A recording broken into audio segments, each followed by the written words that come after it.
Assalamualaikum warahmatullahi wabarakatuh. Halo teman-teman, balik lagi dengan aku Salwa Aulia dan rekan aku Ahmad Munif. Kami di sini akan menjelaskan sejarah peradaban Islam dengan materi inovasi bangsa Mongol terhadap peradaban Islam. Silakan didengar dan disimak materi dari kami ya.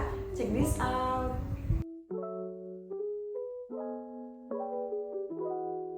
Riwayat nama Mongol, terdapat dua pendapat mengenai asal nama Mongol.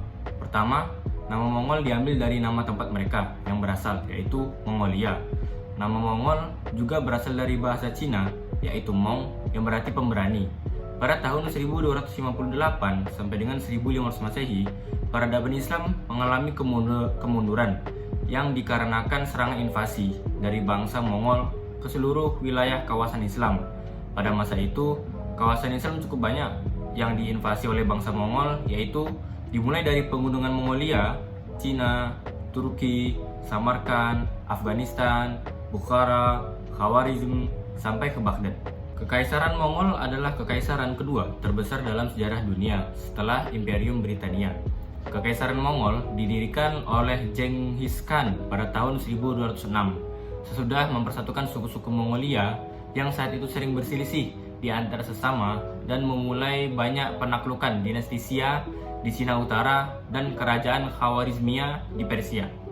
Bangsa Mongol terkenal akan nomaden, yakni selalu berpindah-pindah dari satu tempat ke tempat yang lainnya dan memilih daerah yang strategis untuk memperluas wilayah kekuasaan dengan cara menduduki dan menjarah tempat-tempat yang dituju. Mereka membentuk kemah-kemah persinggahan sementara, meluncur ke tempat-tempat strategis sambil menggembala dan mencari binatang buruan untuk selanjutnya dimakan dan kulitnya dijual belikan untuk menghidupi diri dan keluarganya. Mongol sendiri dikenal mempunyai undang-undang Alaysa dan kepercayaan yang dikenal dengan Shamanism, yang artinya menyembah matahari ketika terbit dan meninggalkannya ketika terbenam. Dengan kepercayaan itulah mereka berusaha memperluas wilayah kekuasaan mereka dengan menduduki wilayah-wilayah strategis secara paksa tanpa memperhatikan wilayah-wilayah kemanusiaan. Bangsa Mongol dikenal di panggung sejarah dalam penguasaan terhadap wilayah-wilayah Islam semenjak dipimpin oleh Yakushi Bahadur Khan, yang dimana kelompok bangsa Mongol ini dapat berhasil menyatukan 13 kelompok suku yang tersisa, kemudian diteruskan dengan putranya yang bernama Temujin dalam rentang waktu 13 tahun, berhasil juga menyatukan bangsa Mongol dengan bangsa lain dalam posisi mapan dan juga tangguh.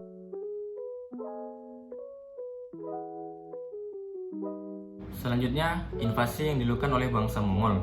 Adapun beberapa invasi yang dilakukan bangsa Mongol dalam memperluas wilayahnya. Yang pertama, dunia Islam pada awal abad ke-13.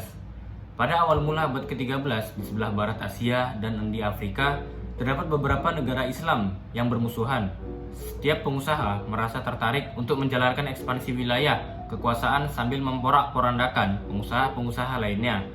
Dan tak seorang pun dari para pengusaha menyadari dari bahwa penyerangan dari pasukan perang bangsa Mongol yang dengan cara menyerang Khawarizm atau Khurajmia dan kelak memperluas kemenangan mereka ke Cina, Turkistan, sebagian India, Persia, Asia Minor, dan Eropa Timur. Yang kedua, Genghis Khan, undang-undang sosialnya yaitu Yasa.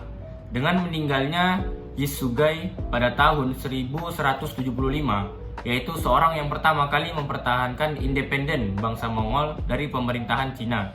Putranya yang masih kecil, Temujin, baru saja berumur lebih dari 13 tahun. Rakyat di bawah kekuasaan ayahnya hanya berjumlah 40.000 saat itu. Walaupun dengan dasar ini, Genghis Khan selama 20 tahun mampu mendirikan sebuah negara terluas di dunia, bahkan dunia sudah menyaksikannya. Yang ketiga, penaklukan Genghis Khan. Kemenangan-kemenangan bangsa Mongol yang dimulai pada awal abad ke-13 merupakan kemenangan terbesar dan mempunyai jangkauan terjauh dalam pengaruhnya di sejarah dunia.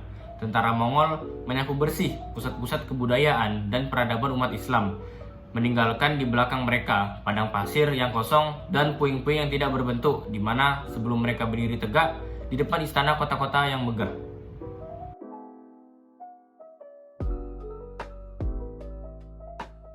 Dan berikutnya itu invasi yang dilakukan bangsa Mongol. Invasi itu apa ya? Invasi sendiri ialah memasuki wilayah negara lain dengan senjata tajam secara ilegal dengan tujuan menyerang dan menguasai negara tersebut. Nah, invasi dilakukan bangsa Mongol yang pertama invasi terhadap kota Bukhara, yang dimana pengepungan dilakukan selama 3 hari dan pasukan Mongol mengusir penduduk Bukhara. Mereka mengakhiri pengepungannya dengan membakar kota. Bukhara dijarah dan mereka sampai membakar masjid.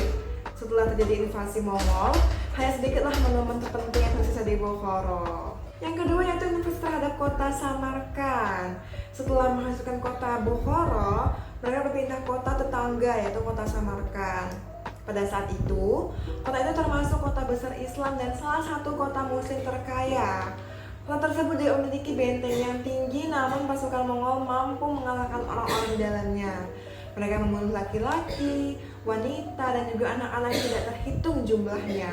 Mereka juga menjarah negara, menyiksa orang-orang, dan sejumlah kekejian lainnya. Pasukan itu membakar Masjid Agung dan meninggalkan kota dalam keadaan reruntuhan. Yang ketiga yaitu invasi terhadap kota Baghdad. 1 juta muslim terbunuh dalam 40 hari. Pasukan Mongolia menghancurkan perpustakaan Baghdad, membuang buku-buku ke sungai Tigris, dan airnya menjadi hitam karena bekas tinta. Nauzubillah min dzalik. Dan yang keempat yaitu invasi terhadap kota Aleppo. Nah, berdasarkan ensiklopedia sejarah Islam Dr. Al-Sirgani, pembantaian mengerikan terhadap pria, wanita, dan juga anak-anak ini dimulai dari Aleppo ini. Kota itu hancur total, mereka menghancurkan tembok kota dan pergi mengepung benteng di dalam Aleppo.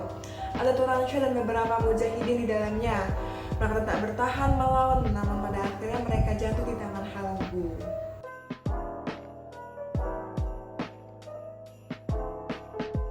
Setelah kita mengetahui invasi yang dilakukan oleh para Mongol ini, kita bisa mengetahui apa saja dampak yang ditimbulkan dari invasi Mongol ini.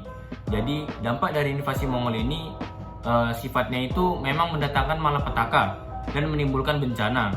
Para penduduk dimusnahkan secara sistematik, bahkan seluruh daerah menjadi tidak berpenduduk akibat diusirnya para petani daerah tersebut. Kehancuran kota-kota dengan bangunan yang memperburuk suasana umat Islam. Pembunuhan terhadap umat Islam juga terjadi tanpa pandang bulu oleh para Mongol ini.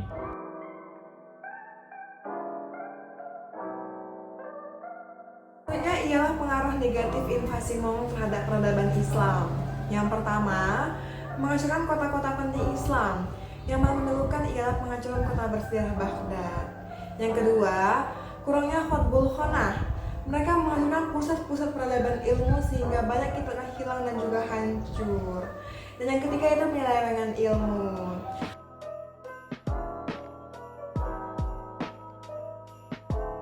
Seperti yang kita ketahui, banyak dari invasi Mongol itu berdampak negatif bagi peradaban umat Islam.